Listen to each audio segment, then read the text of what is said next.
Hey friends, welcome to spring. It's 75 degrees plus in Cincinnati and I'm working on tail lights, specifically snowflake tail lights, which are very difficult to get just right. So I've worked out some kinks. I think in this video, even if you're not installing snowflake tail lights, you'll get something out of it because there's some particular prep work you need to do around the grounding. These have to be grounded just right or you're gonna blow a ton of fuses. And with snowflake taillights, they're beautiful, but they're really difficult to install, and there's a particular sequence that you have to do. So let me show you some of the prep work I did before we get out here and start putting this thing together.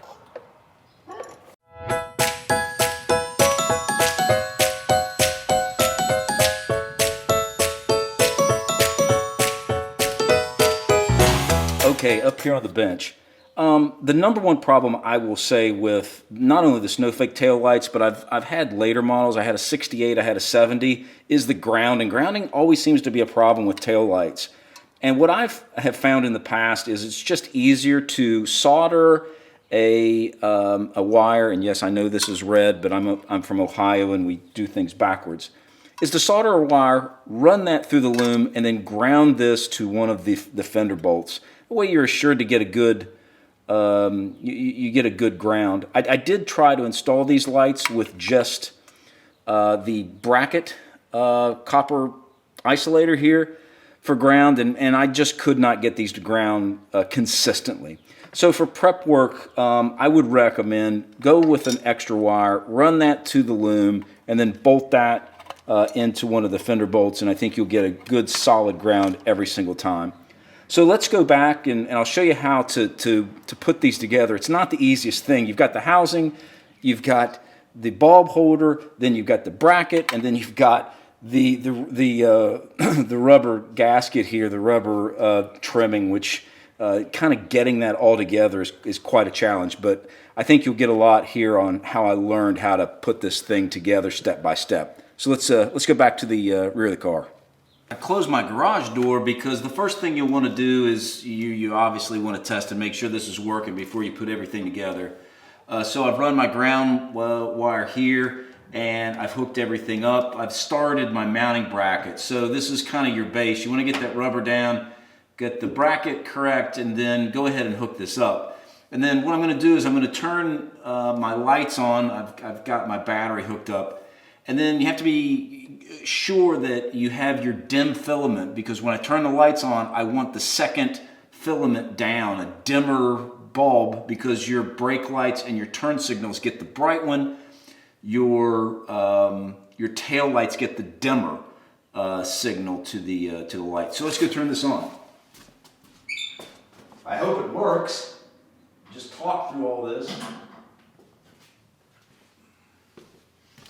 All right, cool. Yeah, so I've got, like I said, I got my good ground, and I am on the second filament. I can see that, so the top filament is not illuminated. Okay, so I'm gonna turn off my lights, and then I'll show you kind of how to put all this together in one easy motion. All right, so let's put this thing together. So I've got my screw here. I'm just gonna keep this on my lap. So we're gonna get the filament, bulb holder, I should say. Lodged in there correctly.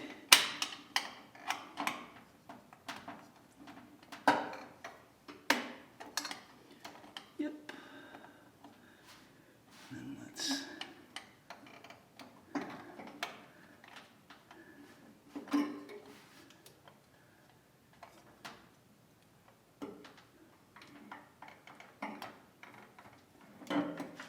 all right.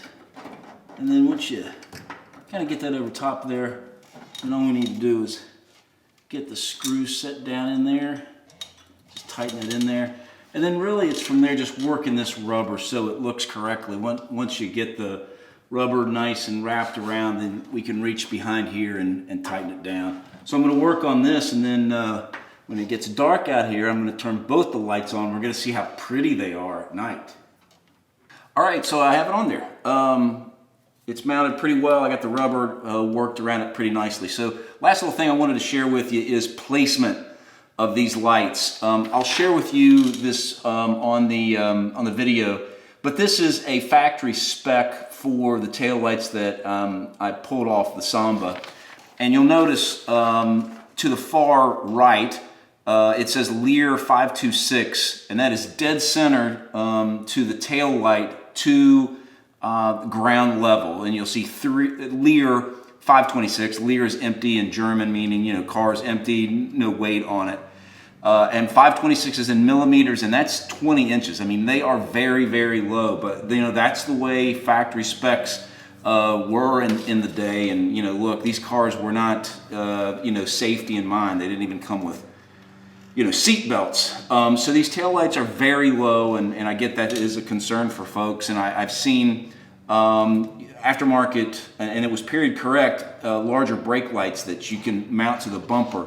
But you want these to be low. That's the way they were. I've gone to shows, and these are so high up there, and they don't look natural to the car, and it just, you know, it just shouts, I've been restored, and it just wasn't remounted factory spec. So 20 inches, yes, it's low, but that is correct. You'll also notice on the sheet, 1100 center to center, taillight to taillight. So that gives you the width. So that'll give you a really great marking spot. 1100 equals 43 inches, and that's correct. So feel good about these. So now let's wait until the sun goes down, and we'll see how these look in the dark. Not too bad. Almost looks spooky, but they do look pretty. Hope this video's helped. See ya.